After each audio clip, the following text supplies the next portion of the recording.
गांव की सरकार सुनने में जितना अच्छा लगता है, ज़मीन पर उसकी कहानी उतनी सीधी है नहीं। पंचायती राज व्यवस्था बनाई गई थी ताकि गांव का फैसला गांव वाले ही करें। सड़क कहाँ बनेगी, पानी किस मोहल्ले तक पहुंचेगा, रोजगार किसे मिलेगा। लेकिन धीरे धीरे कई जगह ये व्यवस्था जनता की सरकार से ज़्यादा कुछ लोगों की पकड़ बनकर रह गई है।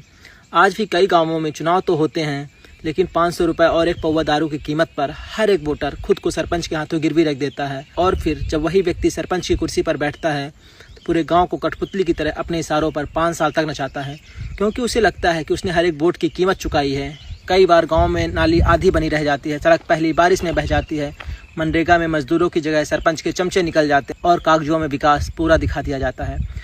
और बेचारा गाँव वाला बस सोचता रह जाता है कि भैया पैसा तो आया था लेकिन गया कहाँ। फिर बारी आती है सरपंच के चाटुकार लोगों की, जिसने जितना ज़्यादा चाटा उसे उतनी जल्दी हर योजना का लाभ मिला, और जो चाटने की कला में निपुण नहीं हो पाया वो सारी योजनाओं के लाभ से वंचित रह गया। चाहे फिर वह आवास योजना हो या शौचालय, चाहे मनरेगा हो या राशन की दुकान, गरीब लाइन में खड़ा रह जाता है और सरपंच के चाटुकार लोग हर योजना का लाभ उठा ले जाते हैं। इन सब के पीछे एक बड़ी कमी है शिक्षा और जागरूकता की। कई लोग आज भी वोट अपना आदमी देख कर देते हैं, योग्यता देख कर नहीं। चुनाव के समय दारू, पैसा और झूठे वादे बांटे जाते हैं और 5 साल बाद परिणाम में वही टूटी सड़क, वही सूखा हैंडपंप, वही अंधेरी गली दिखाई देती है। और सबसे बड़ी बात, गांव की आवाज़ कई बार कागजों और दफ्तरों के बीच दब जाती है।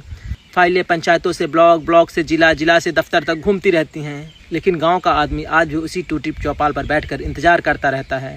लेकिन इसका मतलब ये नहीं कि पंचायत व्यवस्था ही बेकार है।